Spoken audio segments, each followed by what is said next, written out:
जाय भिडिअखौ आं मैया ट्रेन बन्द जादों होननानै फोसावदोंमोन दा बियो उनावहायसो गोदान आपडेट फैदों नालाय। खुलुमबाय रायजो राजा नोंथांमोननि थाखाय दिनै गोदान भिडिअ लानानै फैफिनबाय। मैया मोनसे भिडिअ होदोंमोन तामिलनाडु आरो आन्ध्र प्रदेश नैबेफोरावहाय दैबाना बारहुंखा जानायनि थाखाय ट्रेनखौ बन्द खालामबाय होननानैहाय 13 तारिखसिम बन्द फोसावदोंमोन।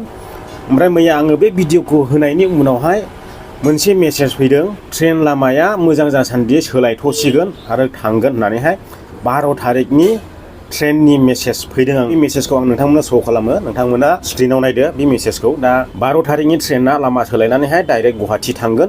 नोंथांमोना जायफ्रा थांनो गोसो जाना दंमोन बिदिनो कर्नाटकआव थानाय बेंगलर सिटि बिदिनो केरेला बायदि बायदियाव थानाय सुबुंफोर नोंथांमोना थांनो हासिगोन, जेबो टेनसन गैला। दा ट्रेना लामा सोलायनानै खाथिगोन आरो आं नैबेखौहाय नोंथांमोननो खोन्थाहरबाय। बे 12 तारिखनि सिगांनिखौ आङो बुंनो हाया, 12 तारिखनिसो मेसेज फैदों।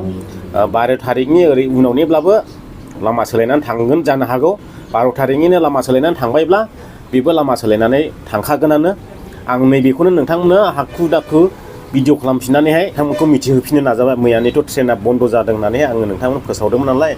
दा बे भिडिअखौ होनायनि 1 घन्टानि उनावहायनो मेसेज फैबाय आरोखि 12 तारिखनि ट्रेना लामा सोलायनानै खारलांसिगोन होननानैहाय मेसेज फैबाय नालाय। दा बेखौहाय आङो नोंथांमोननो दिनैहाय खिन्थाफिननो होननानै नैबे भिडिअखौहाय बानायनाय जाबाय आरो। माखासे मानसिफ्रा ट्रेना खारफिनबाय नों मिथिया नामा, मिथियाला मानो भिडिअ होयो बेफोरबायदि कमेन्ट खालामदों।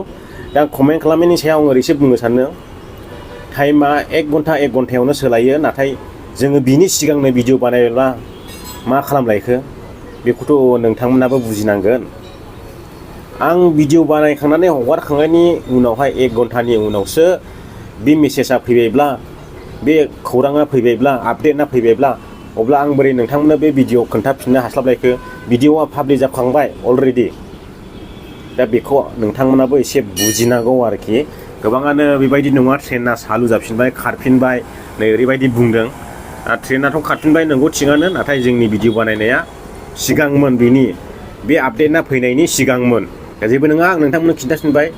नोंथांमोना जायफ्रा बिदेशआव थानाय बर'दिन जाहैनो गोसो दं, ख्रिस्टमासआवहाय रंजाहैनो गोसो दङ, नोंथांमोना थांदो जाहैदो, आरामसे जाहैनो हासिगोन। लामायाथ' सोलायदों हय थिग, नाथाय बेवहाय एसे लेटफोर जानो हागौ, बिदिनो 5 घन्टा 6 घन्टासो लेट सहैनो हागौ। अब्लाबो सहैसिगोन, नोंथांमोना मोनजाहैसिगोन बर'दिन 12 तारिखनिफ्राय ट्रेना लामा सोलायनानै खारसिगोन आरो।